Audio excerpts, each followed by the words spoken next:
Okay, let me go ahead and share my screen and we'll play those fun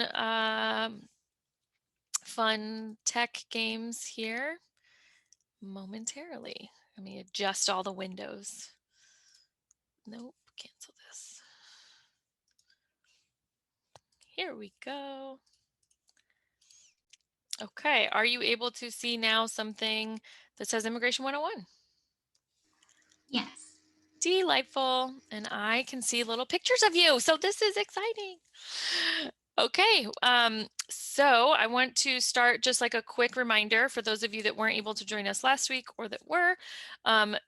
We are in week 2. So last week we talked about U.S. intervention on Latin America. Today we're going to go through some theories of migration and immigration law and policy, sort of how they work right now. And that will prep us for next week. We will talk about undocumented immigration, U.S.-Mexico border, crossing borders, interior enforcement. And then we will wrap up in week 4 talking about how we can change and sort of sharing some tools or refreshing our memory on those tools at the end. So again, I wanted to offer that for those of you that can only commit to an hour, no pressure, we understand, and thank you.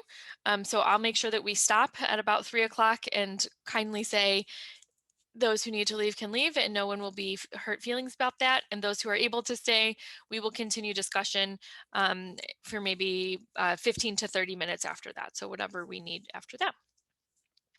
Any questions? Delightful. Rita, would you mind reviewing community norms for us, please? For sure. So this is a list of different community norms that Sarah and I had suggested at our previous meeting, and we are open to adding more, but here's what we have so far. We'd like everyone to be fully present. So whatever that means in terms of stopping everything you're doing and just being with us in the moment. Come to learn and explore, not to correct or prove. We are all co-learners and co-teachers in this space, and we are experts in our own right, and we are learning together. This is a collaborative process. In the spirit of relationship building, please keep your cameras on as much as possible if you are able. Like Sarah said at the beginning, make sure your name and pronouns are displayed on your screen as a sign of respect when we are referring to anyone. Use the raise hand feature if you have a question, or equally, you can also include your question in the chat. In order to minimize the amount of audio feedback, please keep your mic on mute unless you are the one speaking. One diva, one mic is what I've heard. Another thing is to affirm the things that resonate with you. If you hear something that just like, like really resonates within your soul and you're just like, that is really good, or I really feel that, go ahead and use those nonverbals. So we have reactions on the bottom right corner of your Zoom screen. We also have the ability to use the chat to give those nonverbals, as well as, waving, doing your spirit hands, whatever things you do to affirm what is being said. And then lastly, of course, we said, be present, be with us in the moment. But at the same time, if you need to take a break, if you need to get some water, attend to your needs, that comes before everything else. And with that, unless anyone has any other suggestions, I think we can move on. Awesome. Are there anything that we need to change or modify here, or do these norms feel like things that we can all agree on and commit to? Cool, cool. This is a great time to practice those nonverbal communicating. There we go. Hey, okay. Fucking love Zoom. Sorry, love Zoom. We love Zoom today, don't we? All the days. Okay. Here we go. Just gonna start in like that. Okay. Let's take a moment and center ourselves in this space and get started. So like Sarah was saying, today's session is going to cover theories of migration, so immigration law in the US and different policies. And one of the things about working with Sarah on this Immigration 101 series has been, her trying to get me involved and making the work personal to me. And so how do I use my voice to speak to the work that we're doing? And so I have the privilege of leading grounding today. And in order to do that, I'd like to share a story And it's my father's story about how he immigrated to the U.S. And, it's kind of what I would say when prompted, oh, where are you from? But what I would like to say, though, the answer that I usually give to that question is probably like, oh, I'm from like St. Louis, and then it ends there. But the longer version to that is in 1992, my father accepted his offer to attend grad school at the University of Missouri Science and Technology in Rolla, Missouri, to get his master's in engineering. And when he immigrated over to the US, he came over on a student visa. And my mother and my older brother, who was barely one at the time, also came over with him. And so my dad had a bachelor's degree back in Taiwan. He came to the US to, enhance his higher education, get a better degree, chase that American dream. And so I guess what my sister tells me, she's studying in Taiwan right now for her master's, and she's doing some investigating at the family level. And she's trying to figure out, what was my dad like when he was a kid? Well, based on her research, it was more so, my dad worked really hard in school. He studied a lot, and he wanted to grow up and make money to support his family. And that's exactly what he did.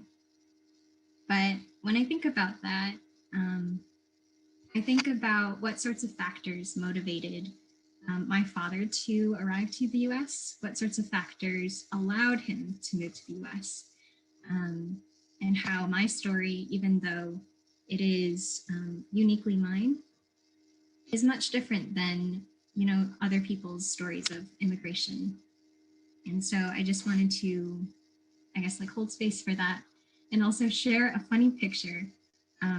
This is my dad and my older sister. As you can see, he was trying to teach her the ways of engineering and instill a love of math in her. It didn't work. She's studying anthropology. I will kick it off to Sarah. Awesome. Thank you for sharing, Rita. I think it's really important to situate our own experiences and as you beautifully demonstrate, Rita, our story of self in the work. And that's going to look really different for each of us. And so I hope that we have some time to try that on later. I am not going to ask you or pull any of the, we're all immigrants, so let me hear your immigrant story, because I don't actually think that's helpful or true, and I think it does damage. So we will talk about that later if you want, but I'm going to leave that snark aside and invite you to think about your own situatedness in the context as we continue discussing today. Cool? Okay, so let's dive in. Theories of migration. How does this work? Let's start with this. Y'all aren't blank slates. Y'all have some expertise. Why do people migrate? Come on off mute, shout it out, pop it in chat. What do you know?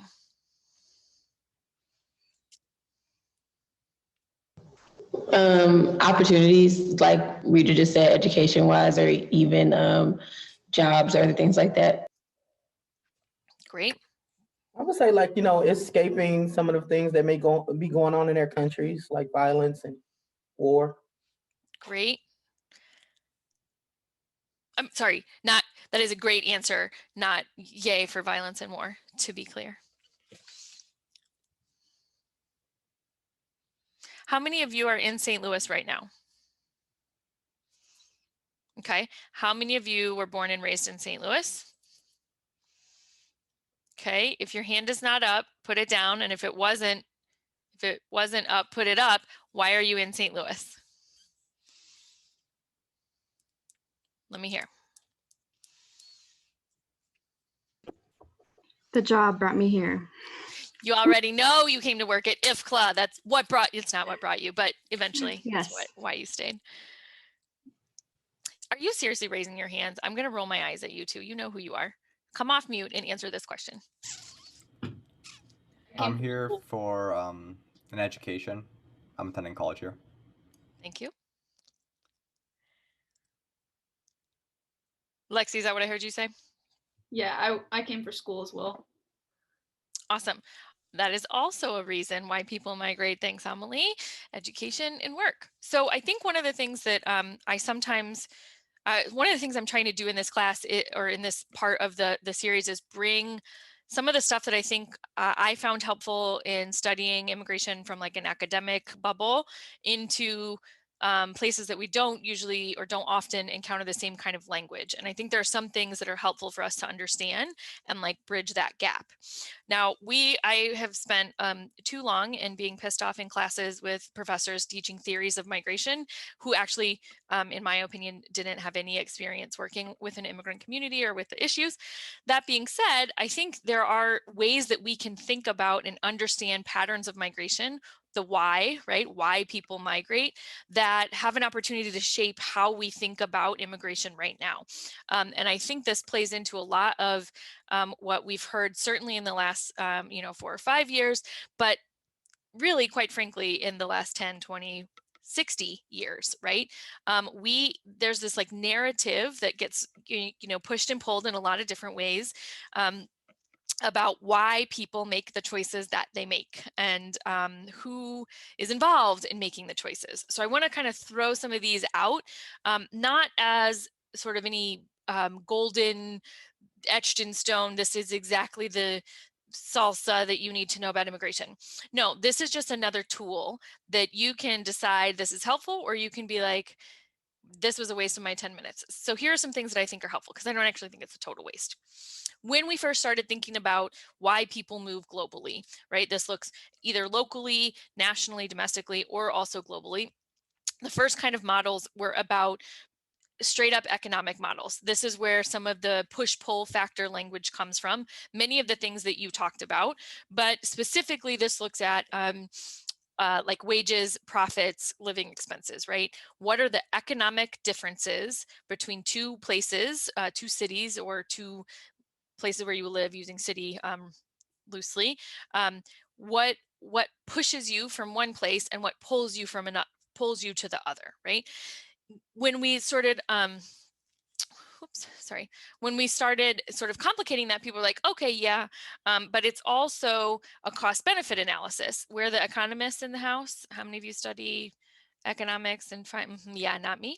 And I remember the like chart where like cost and benefit and some lines, and like then there's like a sweet spot where you're supposed to draw a star. There's something great about economy.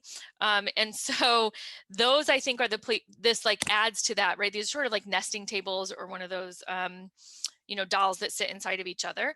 And I think it kind of gets on, but it also says that in the new economies of migration, we're talking about that an individual is making a decision, right? And so it's one individual person looking at their own personal income. So wage differentials are the key difference here. So what do I make here versus what do I make there? And those are the push-pull factors.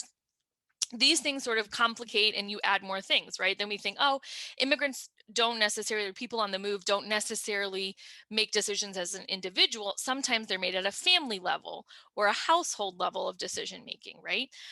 Then we get into these world systems theory that like blow it up even more to a space of like, well, migration is actually a natural consequence of global economic globalization, right? It's also a adaptation and response to all of these other choices, right? That maybe I didn't individually or my family decide to make a multinational corporation or to change our economic structures across the world.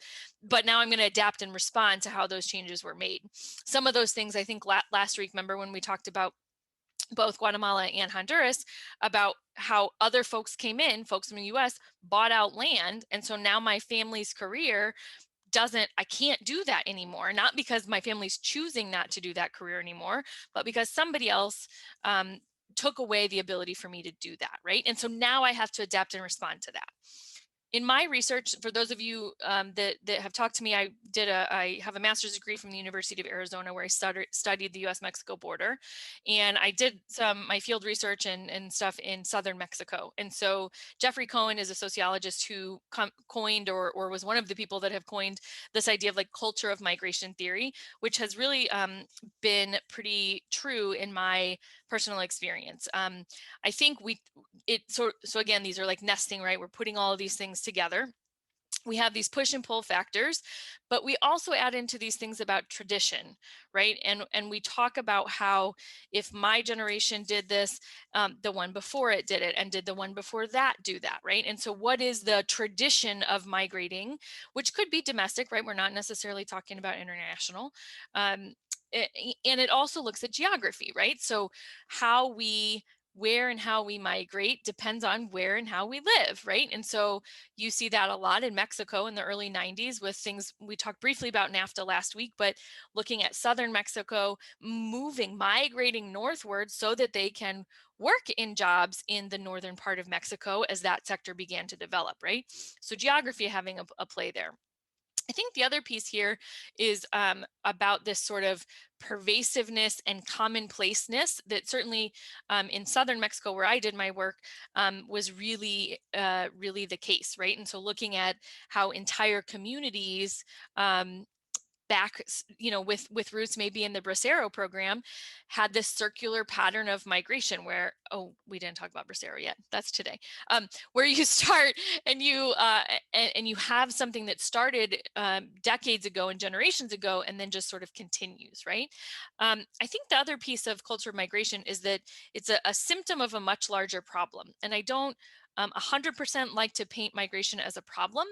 I think there are some limits to that sort of frame, but I do think it's helpful in the sense of it's not happening in a vacuum, and it's not happening just because people want or decide or are forced to move, right? It's happening both individually and collectively, locally and nationally and internationally, right? Because of the multitude of other things that are happening.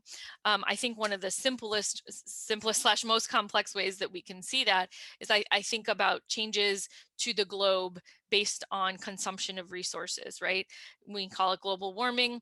I'm not the environmental expert in the room, but we know that when US and other countries consume a bunch of resources, we are impacting sea levels, we're impacting temperatures, we're impacting all these other economic factors that shape people in other places that are totally not related to, if you will, how we consume in the United States.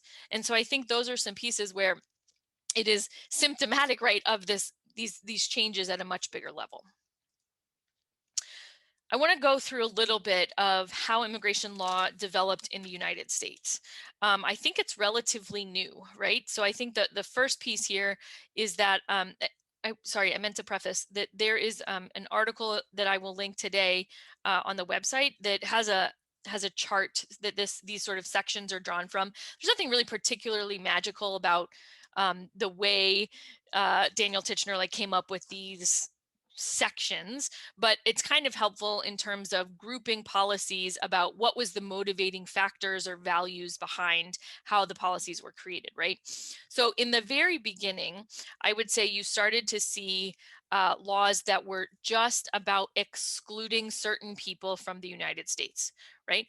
The laws were, I'm going to skip over some, I would maybe say early migrations. I think there's copious amount of knowledge and research. We could talk about forced migration. We can talk about great migration. I struggle with language around really, we're going to call this great, like it's great migration.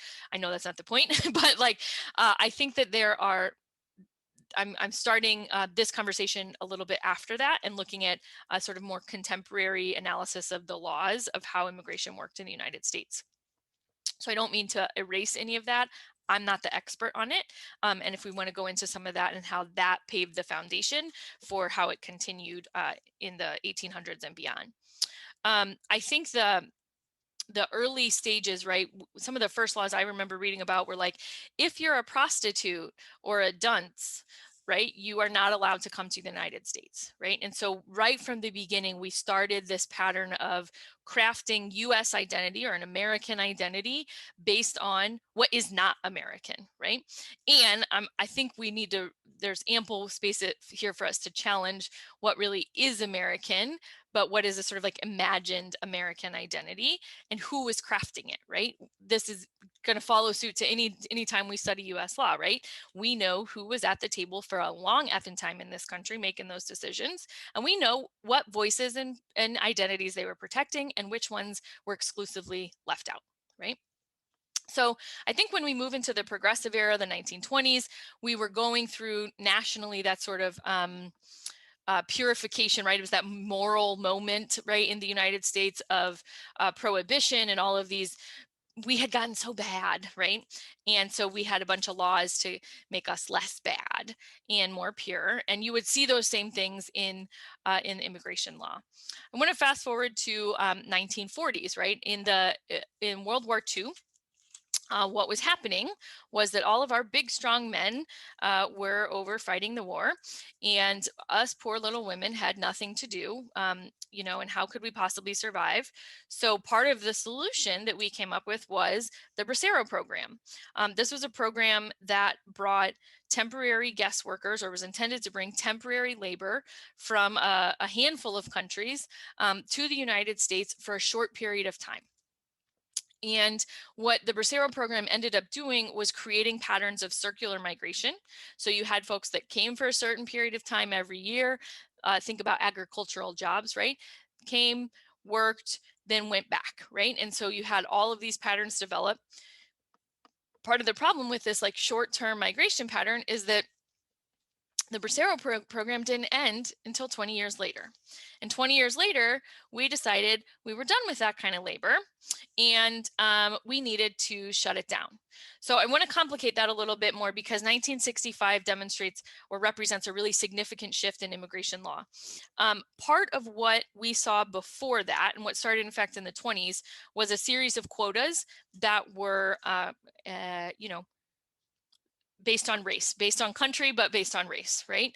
And so what the 1920s quotas basically served to do, there were 3 or 4 different pieces of legislation that were passed that put limits on the number of people from certain countries. Was to overall, the goal was to reduce the amount of immigrants, the number of immigrants in the country, and change the numbers of people that came from certain parts of the world. I'm pretty sure you can pick up what I'm putting down here about which parts of the world we didn't want people to come from, right? We wanted less people from Southern and Eastern Europe, and more people from Northern and Western Europe. And oh, by the way, totally prohibited all immigration from Asia and Africa. In the 1960s, we were in the civil rights era, right? We were going through we were in the civil rights era, and all of these issues were arguably on the forefront of a lot of national conversation. So the racist motivations of these quotas became very clear, right? It was very evident that these weren't motivated by other things except race, right? And so Congress replaced these, or the intent was to replace these sort of racist, supremacist, although I'm sure that is not what our friends in Congress decided to call it at that point in time. Throw that stuff out, and let's replace it with what became the Hart-Celler Act, 1965. Basically, what we did with Hart-Celler was we're going to change the quota system. The idea was we're going to get rid of it, but in fact, we replaced it with a different style of quotas, right? So we made basically an exemption for citizens. So if you're a US citizen, you didn't have a limit on who you could bring, right? But we added it if you're a legal permanent resident, right? That became what was called the preference system, right? So that refers to sort of the family relationships, which we're going to get into in a minute. And basically, the closer you are to the relative, then the higher you are in the preference list, right? We also added quantitative limits. So we added numeric limits, which I would say quotas on immigration from the Western Hemisphere. Now, we had not done that before. So we threw out quotas, boo, racist quotas, and then added quotas for the Western Hemisphere. So the other thing that happened here is that Bracero was phased out between 1965 and 1967. It was seen, I would say rightfully so, by a lot of the immigrant-led organizing that was happening during that era as an abusive labor system. The other thing here is that happened at the same time that caps, limits on people from the Western Hemisphere took effect. So like 500,000 Mexican immigrants, for example, who had Bracero, who had a history, had a culture of migrating now for 20 years in this circulatory pattern, were told they can't do that anymore. And oh yeah, they can't come back, period, right?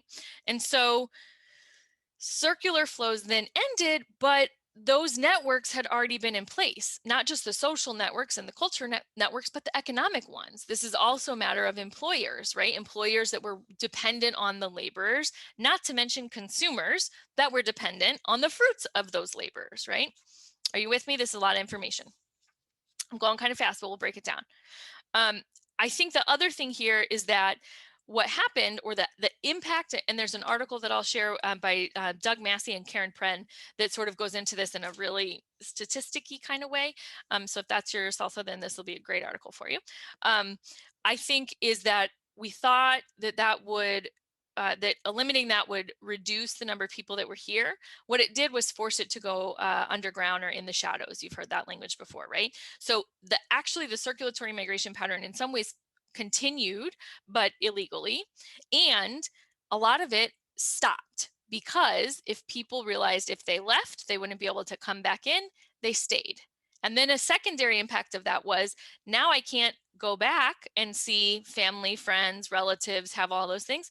Now I have a motivation to bring those folks here because here, for example, might be where the economic strength of the family is coming from. And so now I have a motivation for reuniting with my family because this pattern has been taken away, right? Outflow then of migration decreased, but inflow became much slower. So what that led to, building up to 1986, is now we have a much larger, now called illegal or undocumented, unauthorized population in the United States because they stopped leaving and we took away their status. And then we decided, oh yeah, screw your families, they don't get to come, but then you brought them anyway because you've been living here circulatorily for the last 30 years, right? So I think then what happened in 1976, country quotas came back, and these were sort of brought into, they were artfully crafted, I think, to give the illusion of equity, or maybe I would say equality, right? We played this like, you can have 20,000 people per country, right? And so I think we could problematize that, and we will get to that in a minute. By 1986, we had crafted this huge narrative that actually, I think if you're a communications kind of person, hopefully you could weigh in on some of the expertise here, but there was a big shift in language around like marine language that was used to describe and craft a narrative around immigration. So you started to see flood of immigrants, inundated, were being overwhelmed, the waves and droves of immigrants, right? This whole water type language that was used to make this fear, to generate fear in America, that it was wildly out of control and all of these immigrants were coming. Some of them were staying, right? And some of them had been here and we took away their status and then they became unlawfully present, right? Not because they chose it. I think then by 1986, 1986 is IRCA, the Immigration Reform and Control Act. How many of you have ever held a job in the United States? This is not a shame question. You probably have filled out an I-9 form at some point in your life. Can I get an amen to that? That form, it's like 1 from this column or 12 from this column, and it's like That came from IRCA in 1986. So part of 1986 was, and we're hearing a lot about it now, that terrible word called amnesty, where all these people who broke all these laws, got off scot-free and became citizens. That's not exactly the case. That's not how this worked. Part of the plan in 1986 was let's figure out what to do with the roughly 3 million, at that point, 1 to 3 million unlawfully present folks in the United States at that point, sort of regularize their status, and then harshly cut down on everything else, right? It was that blank slate mentality that we have just clung to and failed at time and again, I would argue. So we're gonna do something, make it right, and then not get us into that place again, but arguably without regard to why people are migrating in the first place. So you saw increased penalties for unlawful presence. You saw increased penalties for employers in 1986. Then that got us into 1990s, the early 90s, where we started to shut down the border. We'll talk about that a lot more next week, but you saw a bunch of policy changes in the 90s to close off the US-Mexico border, among others.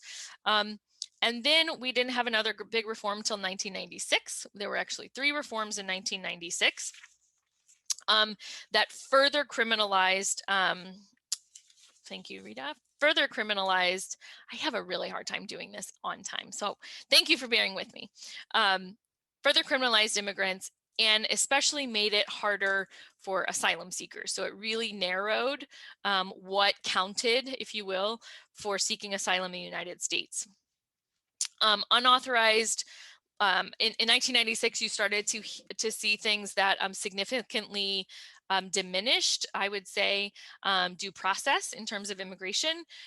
You saw authorized, in 1996, legislation authorized the deportation of non-citizens without a judicial hearing. So now you could have executive branch agents, translate to today ICE, that can just on their own accord decide to deport someone without a right to see a judge.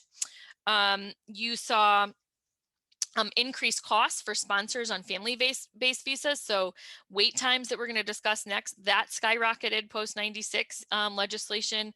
And then I think let's fast forward real quickly to 2001. After the 9/11 incidents, we passed the USA Patriot Act, which, we could talk a lot about. But in regards to immigration, some of the things that came out of that was that it like massively increased the powers of executive branches of government in terms of deportation. So almost without any hearing, without any presentation of evidence, non-citizens could be administratively deported. And that could happen when the Attorney General sort of had reason to believe that they might commit or further some act of terrorism. So this is language that I don't want to say looking forward to, that I think merits critique and consideration when we're looking at reforms that are being presented today and the ways that we're furthering some of these narratives. We all know that racism is still present in US law. And so when I see things about terrorism in law and policy, I think the knee-jerk reaction is like, oh yeah, terrorists, bad, right? And the more critical reaction is like, how do you know? How is that defined? Who is looped into that category or lumped into that category, and based on what, right? So I think I want to move forward a little bit there. There's some holes there. One of the things that kind of came out of the 90s is this enforcement loop, right? And I think this is important because I will argue it is 100% still happening today. So when there are these undocumented entry attempts, people try to cross the border into the United States without authorization, that leads to more restrictive legislation, right? That leads to stricter enforcement operations. So from a policy side or policing side, you have more boots on the ground, you have more funding, you have more arms, you have more tech. Then with all of that more, you have an ability to gather more data on who's being apprehended. When you have more data, then you can use that in the public setting and inflame public opinion such that voters then demand stricter laws. So then they increase enforcement operations, which in turn allows us to see more or have more data about undocumented crossings. And part of this is a problem because it's happening without with the guts of the numbers changing, right? So we would think that like, oh, we got more enforcement and then we were able to detain more people. And that means that more people were trying to come, right? The problem with that logic is that we're just able to see more people, right? And so I think then this just fuels, it becomes this cycle of how we use limited data and limited analysis, I would say, in the court of public opinion, which is a place where we can talk about the values that are being motivated and tapped into, and how we react out of that. And I think I kind of talked about this, but just to bring us back, I think that there are some key themes that we see. Immigration law has not been focused on how many more people, how much more can we welcome, but in fact on how can we limit, right? And I think shockingly or not shockingly, from our previous president, we heard loud and clear, and I will give you a link to a John Oliver video if you haven't seen it yet, where the president is just saying, we're full, and nobody can come here because we're full.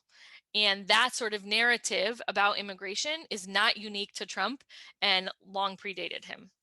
I think the other thing that you see throughout, at least in the 1900s, but certainly before that, is the sustained increase in criminalization of immigration, right? And you see that both through deportations and interior enforcement, which we'll talk a little bit more about next week. So if we look at how does immigration work right now, this is the simplest way that I can explain it to you. Great. I'm doing really great on timing. Here we go. In the INA, which was passed in 1952, and then modified and amended through some of the things we just discussed, like Hart-Celler, there are these basically four pathways. This is an oversimplification, right? And this is my interpretation. I worked on it with my colleague, Nicole Cortez, who's an immigration attorney, to kind of come up with the easiest way to explain how this works. I want to start on the left column where it says humanitarian. Does anyone know or want to take a guess at the difference between refugees or asylees? Refugees are resettled like overseas, so they apply and they get accepted when they are not in the United States. Asylees are in the borders of the United States and they claim safety when they are here.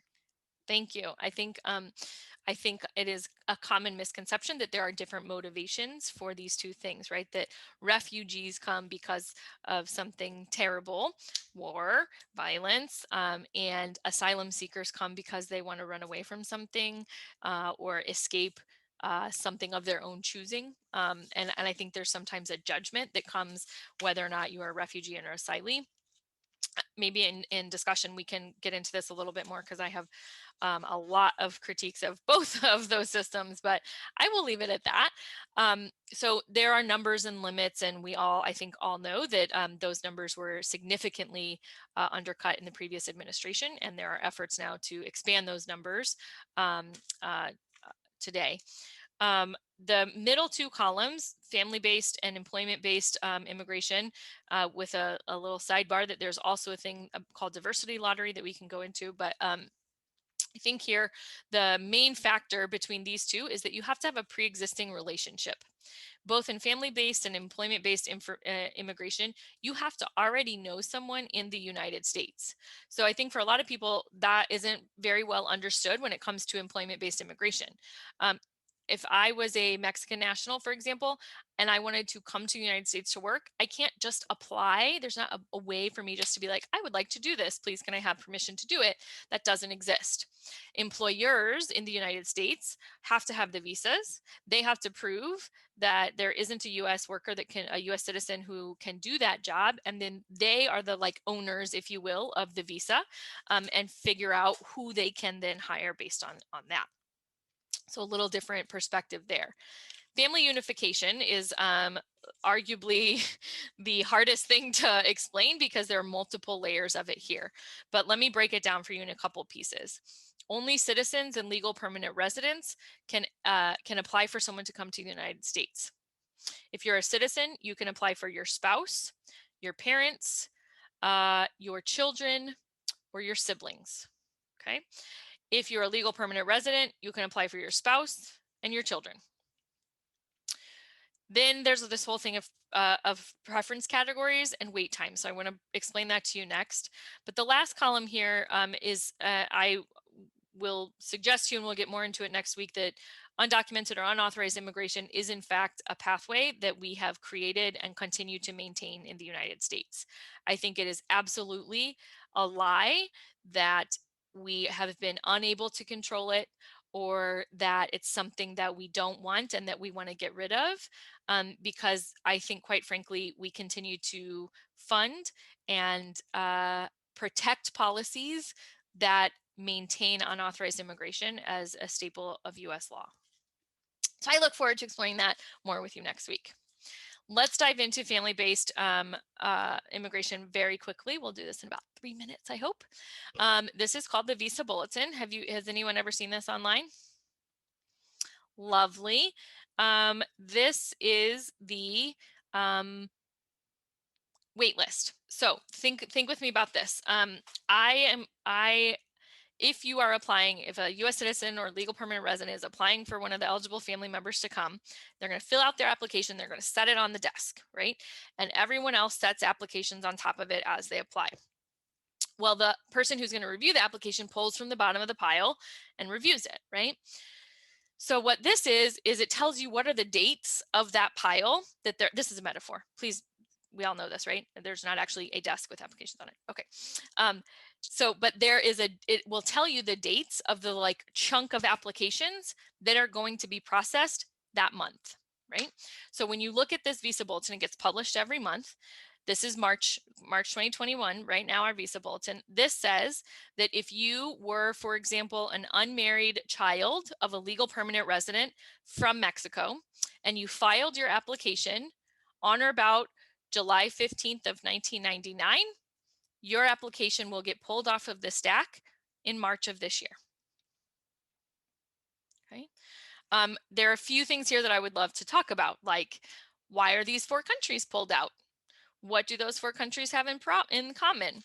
Why is everyone else not pulled out? Why are some of these current and some of these really far away? Let's come back to that. Let me stay in that category once more, just to flesh this out.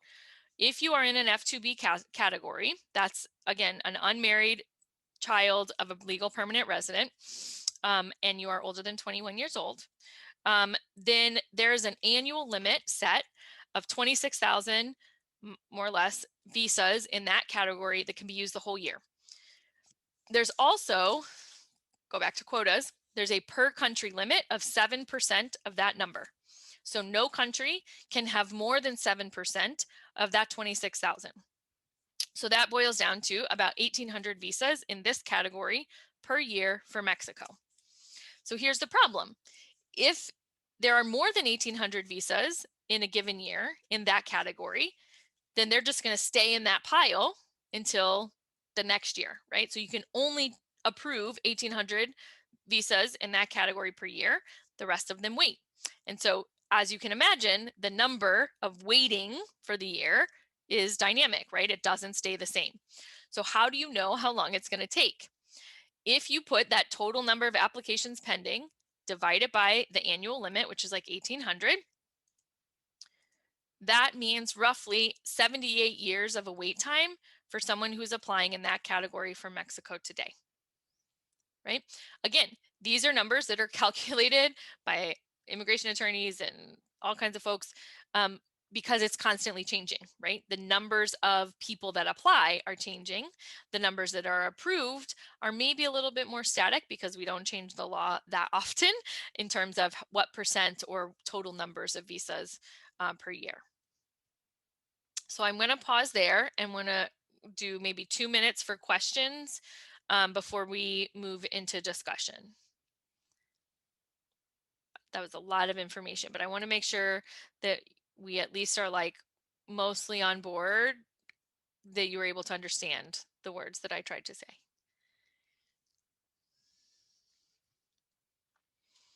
Okay.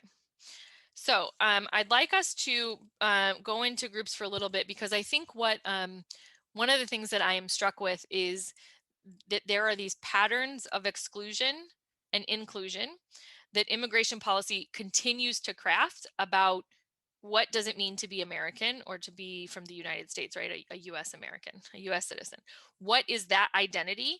What does it look like? How do we define it? Who defines that? And I think for me, one of the pieces there is also about dignity. And I think some of us have talked about that in other ways, but when I'm thinking about values and what motivates the laws and policies that we are going to support or promote or fight, for some of us, dignity is that measure, right? Dignity is the thing that's like, does this law or policy serve this goal or this end or not? And so I struggle a lot about whether or not outside of citizen, outside of that title of citizen, the state honors dignity. And I think we could take that even one step further, is that within the category of citizen, how does the state honor or fail to honor one's dignity? Because we know that that is not honored equally across all people in this country. Okay, so let's break out into groups. We'll have about 8 minutes or 7 minutes, and then we'll come back together and do a little bit of chatting, and then we'll pause, and then we can dive into full discussion.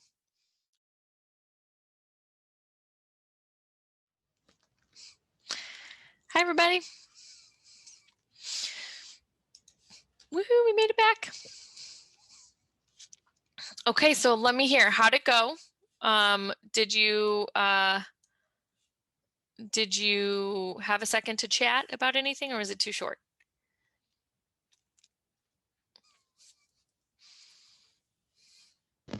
We had a good amount of time. Okay. What are you sitting with now?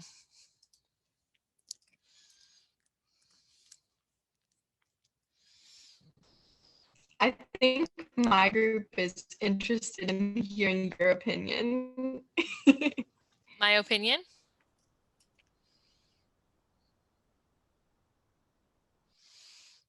About what? Sorry, it's a little choppy. I'm trying to hear, but I can't. Oh, sorry. Brandon was talking about that.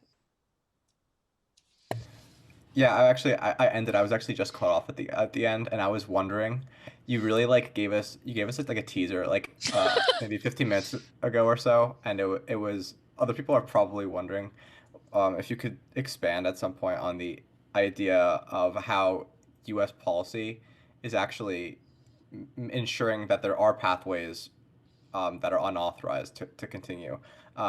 We analyzed it from the perspective of 78 years. There's essentially no other viable option to enter the United States besides through an unauthorized pathway. But I'm imagining you have like some more like complex, nuanced idea on why that is. I do, and I'm gonna unfortunately tease you with it for another week because I want to complicate some of this with what we do in the border, because I think sort of this big overplay or like overview of how immigration law maybe is developed and kind of the key principles of how it functions right now help us understand maybe the role then or the power of how we control that and enforce that in our borders and in the interior. And I think then we can really have the conversation about it. I think it's very evident to me that like when you look at some of the language, I guess, let me try to make this succinct. Not my gift. When you look at some of the language in the 1986 Act, for example, and you look at the narrative that sort of led up to that, all of this flurry of how we were talking about and conceiving immigration, I think it sort of makes it clear that we started this conversation about theories of migration, why people move, what motivates them to move. And then we look at how immigration law is in the United States is not actually working in relation to those theories or to why people move or how people move, but is looking at how is a tool really for looking at how the US can accomplish other goals. Maybe those are political, maybe they are cultural, maybe they are economic.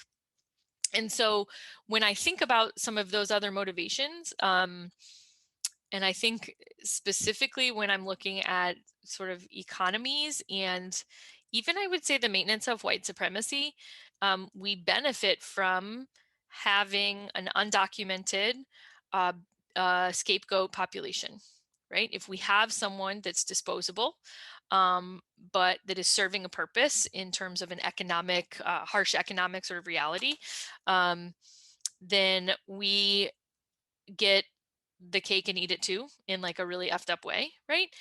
Because then what we can do is we have this predominantly brown population that we can further a narrative about why people of color are I don't want to actually further that narrative. We can further a narrative about why white people is what a true American identity looks like, right? And what is not that, because then we are building in a population that we can point to and say, see, that's why, and see the law break and see the disrespect for all of these, you know, American, dare I say, ideals about due process and sort of this respect for law, which are narratives that I struggle a lot with baseline because I think they are written by and benefit only a certain part of our population. So I think, I said succinct, this is not that. I think it is easy to see that having an undocumented population, even in one particular angle, looking at in a workforce, serves and upholds certain aspects of American society, and we don't have an interest, we're not motivated in getting rid of that, because then it makes it harder for us to uphold those pieces. That was sort of succinct and maybe so cryptic. So I want to pause because it's 3 o'clock and I want to let people jump off if they need to. But I'm happy to continue a conversation. Molly, these two screens are really tricking me out here. He goes to class, is that right? Sorry, I don't know how to raise the hand. I'm using the iPad for this screen. Great. Can I make a comment? Is that okay? Yeah, please. This is sort of in a different direction, but this kind of addresses one angle of the question, like immigration policy, how has it been used to define and shape an American identity? And this is something I was thinking about a couple of weeks ago because I kind of was learning about this, but so like America has always been super invested in its identity as being like a totally, I don't know, you American history kids out there can help me, like what's the antithesis of communism? I don't know, a democracy. So we're invested in this democratic ideal. So we had, I don't know if people, probably the older people remember, and I don't know what the policy is now, but with Cuba, we had a super liberal immigration policy for people trying to escape Cuba. As long as it was called the wet feet, dry feet policy. That probably sounds familiar. So as long as your feet hit the ground in the US, you had a 1-year path to legal citizenship. I mean, wow, how amazing was that? You know, like all you had to do was get here and you were good to go. Mm-hmm. And the reason behind that is because Cuba was a communist country and the United States looked at Cuba as an enemy country. And it was an affront to Cuba to say, well, if we're going to take your citizens and we're going to grant them asylum because we think you're evil. Right. But flip that around, and the United States is supposed to be friends of these countries in Central America, that we have gone in there and tried to promote our version of democracy and tried to promote democracy there. We're their friends. So for us to take people from those countries and say, okay, we're going to grant this Guatemalan or this Honduran asylum, that's likewise an affront to people who are supposed to be our friends, because we're saying, well, your country is so bad that people need to seek asylum, but we're trying to maintain this friendship. So it works the opposite with the people we consider friends than those people who we consider enemy country. So I didn't. Yeah. really realize that was going on. Yeah, no, 100%. Yeah. I think those are I remember the sort of like mind blown moment when I was like learning about immigration and was like, wait, this isn't actually about thanks, Esma. This isn't actually about like why people move or what the needs are. This is about a totally different agenda, and immigration is a tool that we can use, right? And so, like you said, and I think Rita mentioned this last week, or thinking about how when we go back to the conversations we were having about Honduras in the 80s and even on, that we were promoting certain governments and certain dictatorships there that were this like democratic imperialism or like the supremacy of democracy, right? And that is the only way. And so you saw that like countries like Salvador, Guatemala, Honduras, and Northern Triangle, right? Those were excluded in some of these earlier reforms, but Nicaragua was included because what was happening in Nicaragua, huge communist uprising, which we were fighting, right, in the Contra Wars. And so again, you saw the like, we're gonna like paint this narrative, but like also then we have to accommodate for the other values that we're promoting or like moving as a nation, and then we use immigration to shape that.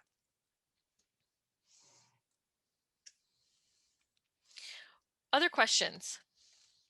What are you stuck on? What do you want to push back on? I had one question about the 4 pathways to immigration. There was like a little offshoot that said like diversity and something. Lottery? I was kind of confused about that. Yes. Yeah, Rita, do you want to respond to that? Okay. No, Sarah, you can take that. So the short version, I don't actually spend a lot of time on it, although it's totally mind-blowing. And if others in the room have knowledge, jump in. It's literally like, okay, here's a set of visas that you can put your name in a lottery for, and we'll pull them out.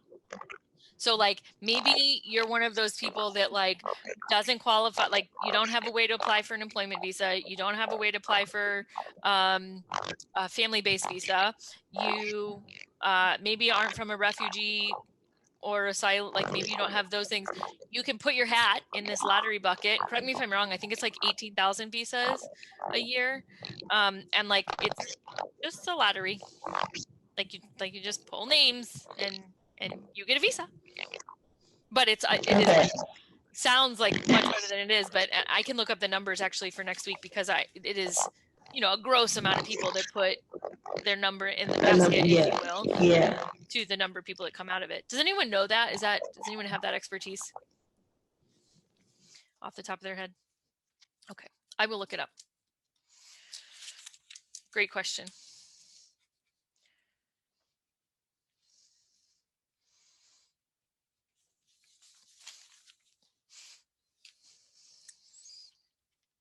Did you find anything troubling or something that you're like, is this all basic? Was this too basic? Did you know this already?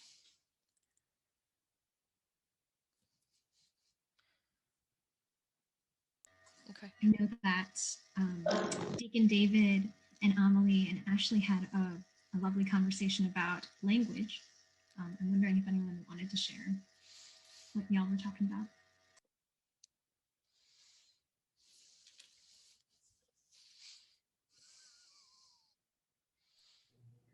I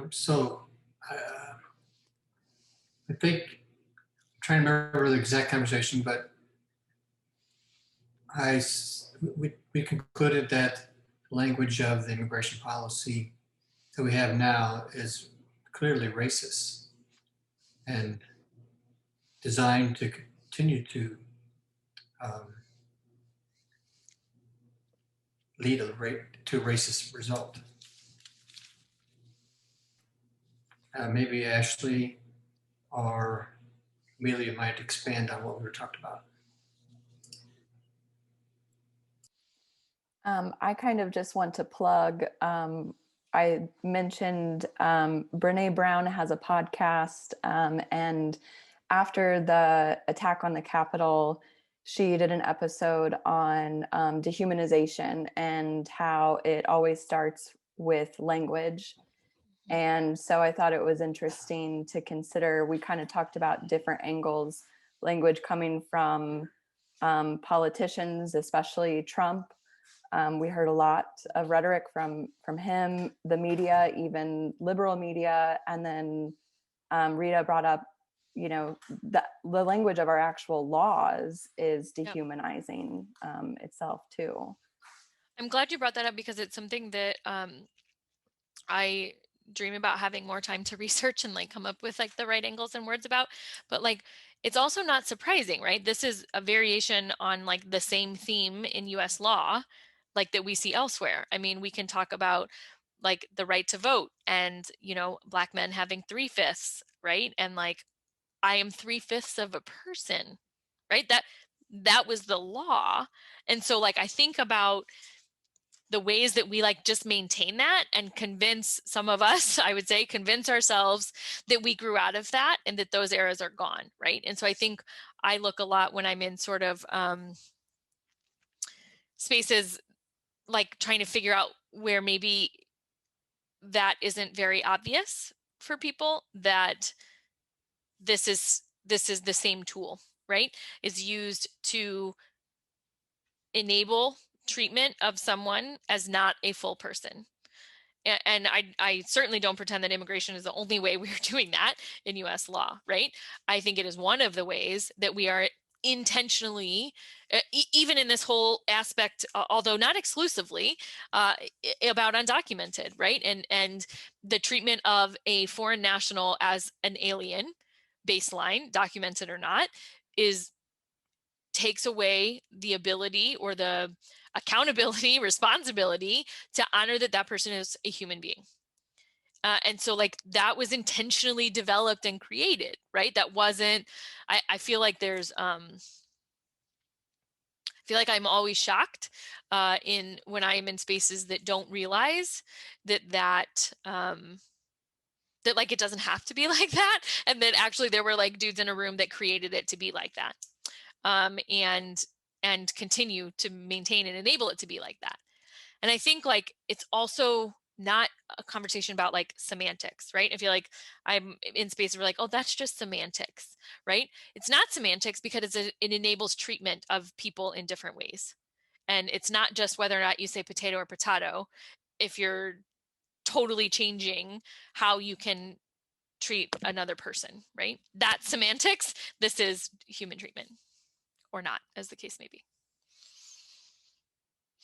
One of the articles, sorry, Sarah. So I'm going to share, I posted some stuff on the website from last week, and I'll put another set of like articles and stuff that one of them gets into that component of it pretty deeply in the like less like right now language and the historic development of that language, one of the articles. So I will flag that for you when I send out the email. Go ahead, Sarah. So sorry. Can you hear me better now? A little. Okay, sorry. I have a crappy computer. But I loved that I forget who it was brought up the language around dehumanization, because I think that's so okay. That's so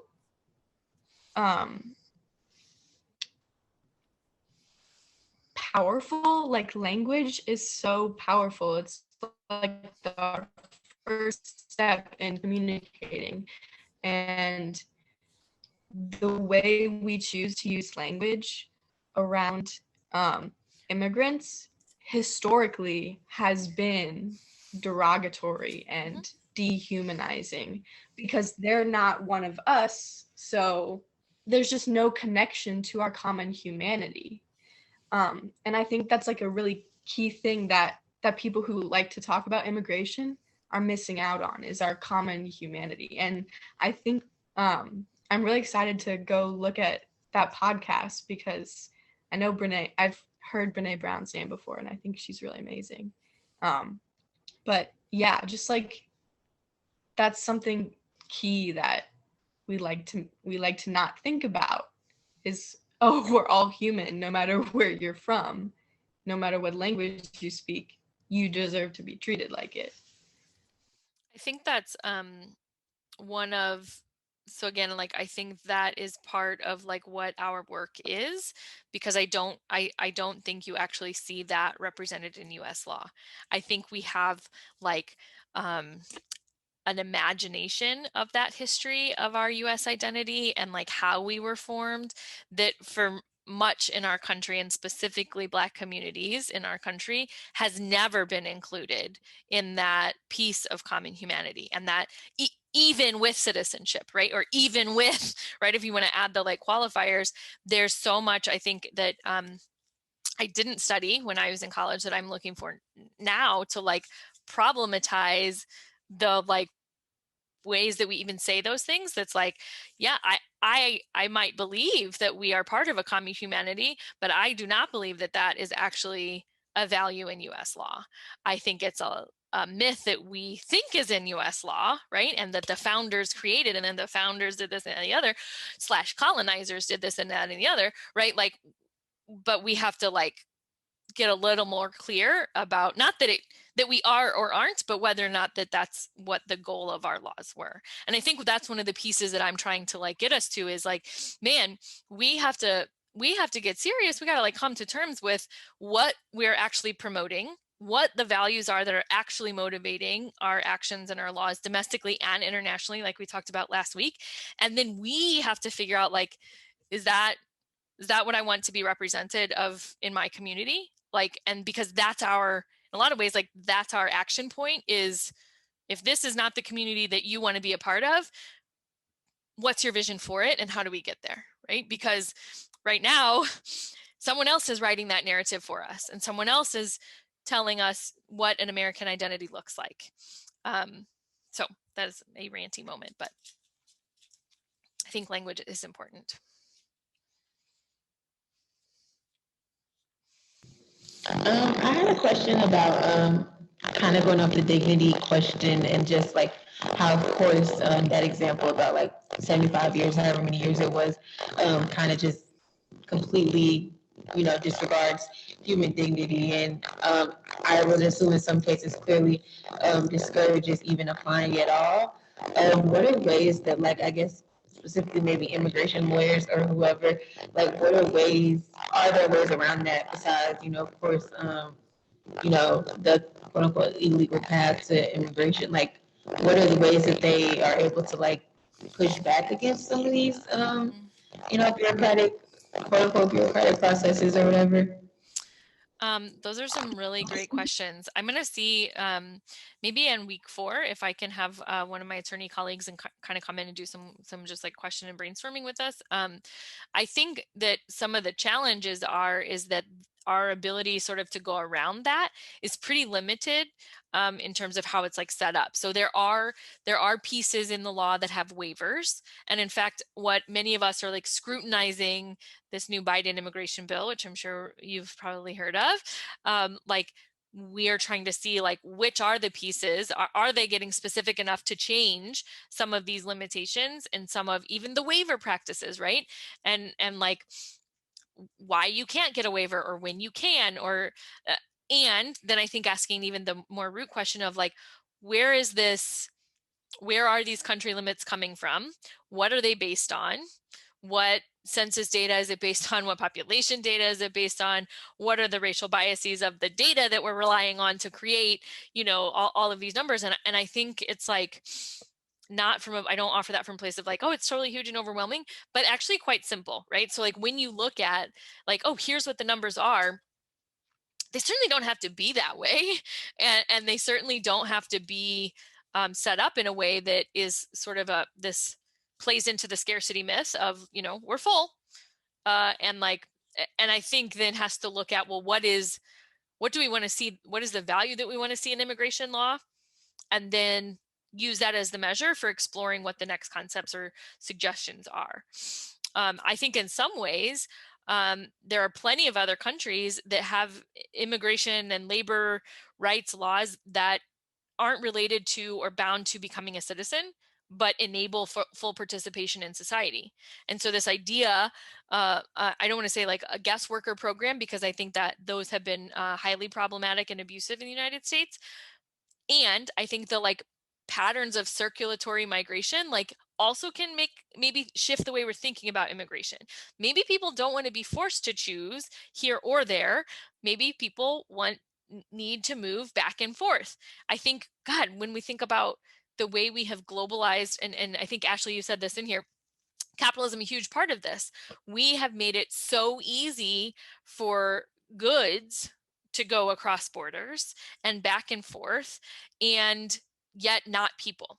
And so I think there's this like, what is that about? And that in some ways it can lead to circles of like really theoretical about like, what is sovereignty and what is the nation state and what are governments?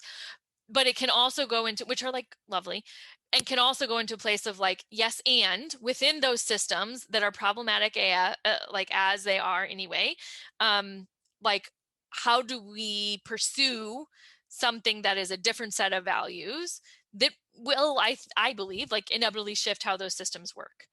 That's maybe like an indirect answer, but I think like that's part of the problem, right? Like, yes, a 78-year wait time is ludicrous. And when we look at, one of the things I would like problematize is like, oh, let's make sure that no country has more than X% of the total number of visas. What is motivating that? Right? Why do we think that's a good idea? Do we think this is equity? Do we think this is equality? Or do we think this is like, first come, first serves means that higher density countries, i.e. China, Mexico, India, Philippines, right? Like, think those other 4 that are pulled out, they're going to use up the visas before countries that aren't requesting 7%, aren't requesting 800 or 1,800 visas per year, right? It is not equal, right? And so I think there's this like weird sense of like, I would almost say like old school, maybe this came out of the 60s style, like civil rights, like, oh, the way out of racism is making it all equal. And like, I think we're also learning how that is not always a helpful measure. So I would bring those same critiques and analyses to immigration.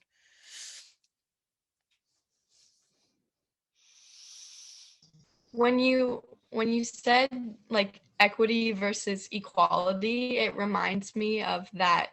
I don't know if you guys have seen that sort of cartoon picture where it's like they're trying to watch a baseball game with the fence, and then the equality is everybody gets the same size like stool to stand on. Mm-hmm. Equity is the shorter person gets a higher stool, but then like the best solution is just to have a clear fence. Right. Yeah. We probably have time for like one more question or piece of conversation or reflection if anyone wants to offer.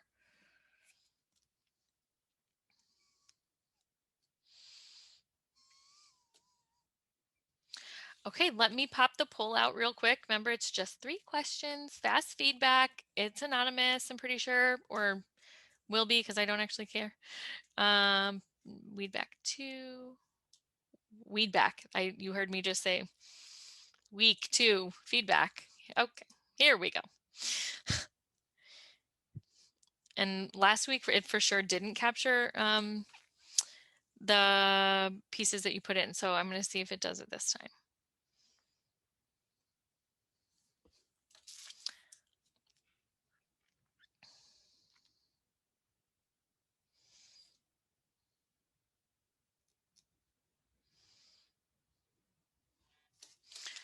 Rita, I think we have to look into this because it is not capturing poll data. And I don't know if that is because I think I read something that if this one account is logged in more than one place, then it takes it away. So I'm just going to go ahead and close this because it is not capturing poll data. So that's fine. That's so weird. I'm like not on the account today. And I don't know, like, and I know like Allie's not on it. So I will figure that out for next time. I'm like just wondering, even if it's, open in a browser somewhere, does that, like, I don't understand. I don't get it. But thanks. Thank you for doing the clicking anyway. and we will do a poll that actually works at the end. Anything else?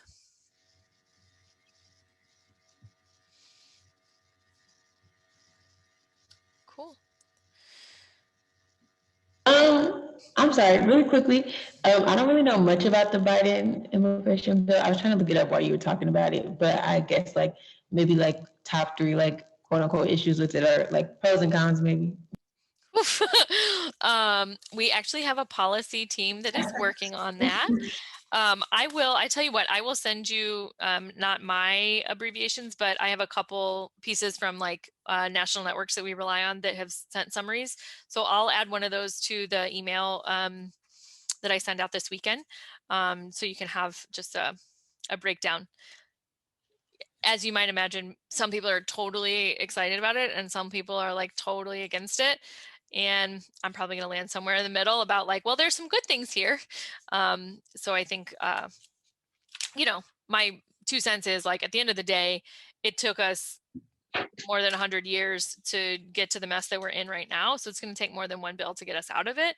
So how do we like chisel away at dismantling the structures that prevent us from laws that honor dignity and start piecing together laws that do. So Thank you. Yeah, I'll send a link. So thank you so much, everybody. I think you got emails. Did you get reminder emails from Zoom? I couldn't figure out how to do that. So I don't know if you did. I sent one, but not through Zoom. Okay. I will do the more looking and see if you can get more email reminders, and we'll see you next week. Thank you, Sarah, Rita, and everyone for sharing. Thank you so much. Thank you. Thank you. Thank you.